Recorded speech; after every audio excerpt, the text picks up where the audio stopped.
Greetings, Curtis from Proto Break here. I am really excited today because I'm going to walk you through the process of how to shoot a time-lapse video. It's one of my favorite things. If anybody follows my work, you realize I love to show time-lapse videos. I love that passage of time that you get.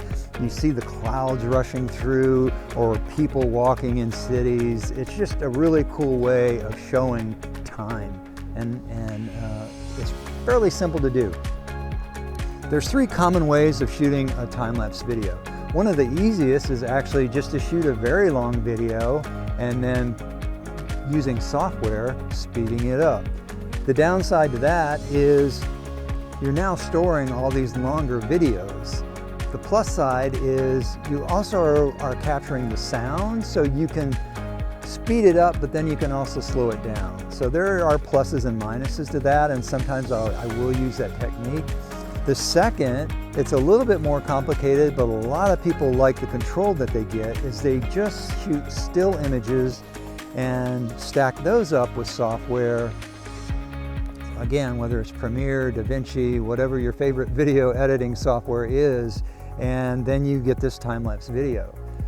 The positives to that is then you're actually able to coerce every still how you want. You can manipulate it a lot more. The downside is that takes a lot of time to do. By far the most easiest, the one I tend to use the most, is a program that's already inside your Nikon. It's a time-lapse video program. Let's jump right in and let me show you how to get that and set it up for your camera. Okay, on the back of every Nikon is a menu button. You want to push the menu button. What generally shows up first on the left-hand side is the photo shooting menu. You want to go to the right and scroll down all the way to the bottom practically. There you'll see time-lapse video. Go to the right with your arrow. Now this is where you'd hit start if you're ready to shoot your video. Right now we have to set up our menu first. So we'll go down to interval. This is the time in between each shot that you're saying you want the camera to rest. I generally, for 15 minutes, I shoot at about 4 seconds interval. So that's 4. You can go up or down depending on your choice. The shooting time, that's really important. I usually recommend people to start off with 15 minutes. If you want to shoot longer, that's your choice. Okay, at 15 minutes, you can see the video time, once we're done shooting, is at 7.6 seconds. That's highlighted in blue. So hit OK for 15 minutes. Then you want to make sure your exposure smoothing is on. And what that does is that's Nikon's ability to smooth out the exposures depending on, in 15 minutes, if the sun comes out or you have shade or something dramatic happens, it's going to balance that out in a smooth way, and that really makes for a better video. So make sure you leave that on. You choose your image area. I'm shooting in FX. The video file type, I generally shoot in MOV. Then the frame rate. Now I'm a YouTuber, so I tend to shoot at 30 frames a second. If you're cinematic, you might want to come down here and shoot 24 frames a second.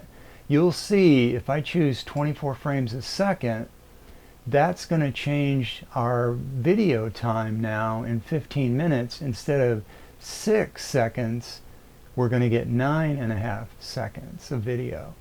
So that is, again, your choice. Interval priority, I leave that off. This is really important to leave off, is you do not want your camera focusing before each shot. You don't want the focus to change in your video unless you have a very, very specific reason. I leave that off.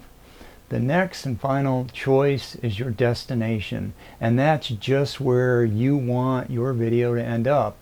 If your camera has 2 cards, then you need to choose slot 1 or slot 2.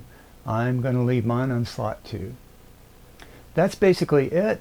If we were all set to go with our camera, we would just hit start, and all you have to do is hit OK once it's up here in yellow and start. We still have some things to talk about with the camera settings, so take it away. Alright, once we've set up the menu in your Nikon, there's a couple more things that you need to take care of. It may seem obvious again to me. You really want to use a tripod. You can set your camera on a rock or a ledge or whatever, but for me, the benefits of using a tripod are just too many to discuss here at this moment.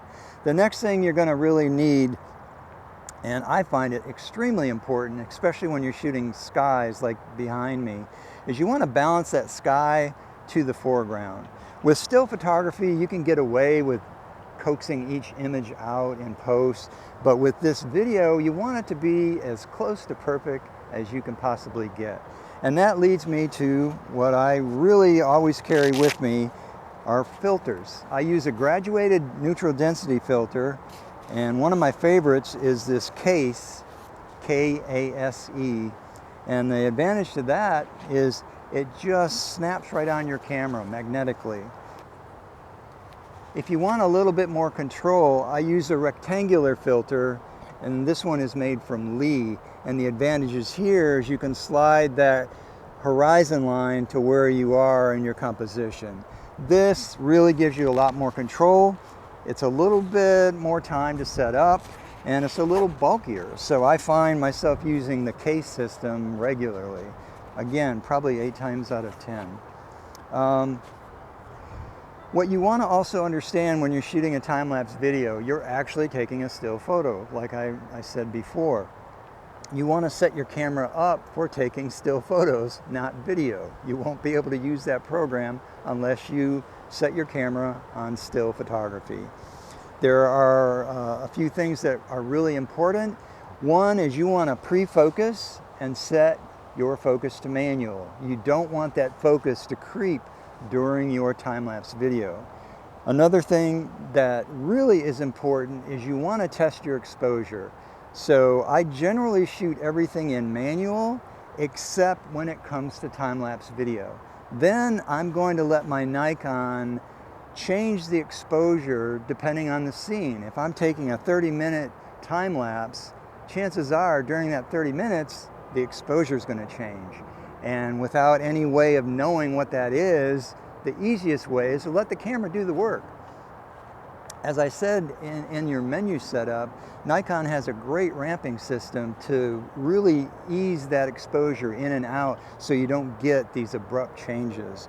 I tend to use an aperture priority. I find that it just works best for me. I like setting my f-stop at f8, and then whatever the exposure value is, the Nikon's going to change that exposure value. I typically, keep the ISO the same. Whether you want to do a shutter priority or even manual with automated ISO, the choice is yours. I just find, honestly, aperture priority is what I tend to use when I'm using an automated program. After that, really, it's just a matter of going into that program, hitting the start button, sitting back and enjoying that 15 minutes that you've got to do something else, whether it's drinking a cup of coffee, or a lot of times I bring another camera around, so I'm taking still images while this camera is going to produce a wonderful time-lapse video. Hey, if you like this video, if you learned something from it, give a thumbs up. If you have any questions, please leave them in the comment section below. Consider subscribing to my channel for more instructional videos like this. Till the next time, this is Curtis from Photo Break, where I break for photos and also video.